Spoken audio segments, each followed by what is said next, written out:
Of ई की ध्वनि। पिछले वीडियो लेक्चर में हमने ए की ध्वनि के बारे में समझा। इंग्लिश के 5 vowels A, E, I, O, you. आज हम ई की बात करेंगे।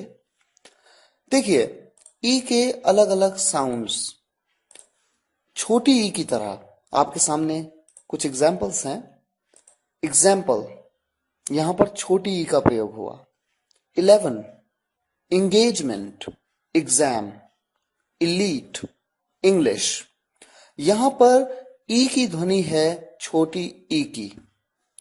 इसी तरह से ई की ध्वनि बड़ी ई की तरह भी होती है कुछ वर्ड्स में। आपके सामने एग्जांपल्स हैं। जब ई अकेले आए वर्ड में, या फिर ई के साथ एक और ई लग करके आए यानी डबल ई, और ई के साथ अगर ए आया तब भी आप बड़ी ई की ध्वनि निकालते हैं। वर्ड्स आपके सामने हैं बी, ही, कीप, वीक, वीक, सी। यहां पर आप देखेंगे बी और ही में ई आया अकेले, लेकिन उसके बावजूद यहां पर बड़ी ई की ध्वनि आ रही है, बड़ी ई का साउंड है। इसी तरह से कीप और वीक में डबल ई आ रहा है और बड़े ई का साउंड है। और उसके बाद लास्ट के 2 वर्ड वीक और सी, इन दोनों में ई के साथ ए लगकर आ रहा है, लेकिन फिर भी बड़ी ई का साउंड आ रहा है।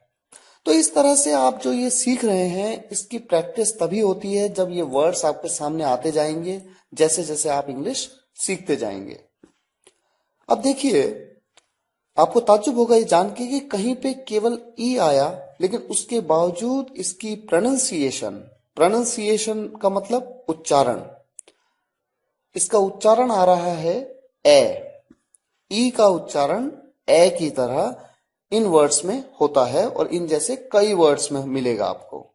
एग्जाम्पल्स कुछ आपके सामने हैं। Hen, pen, enter, entry, elbow, extra.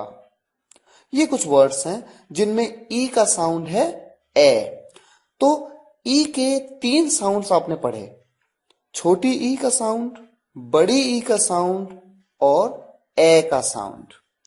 तो इस तरह से ई के साउंड्स की जानकारी आपने ली। नेक्स्ट वीडियो लेक्चर में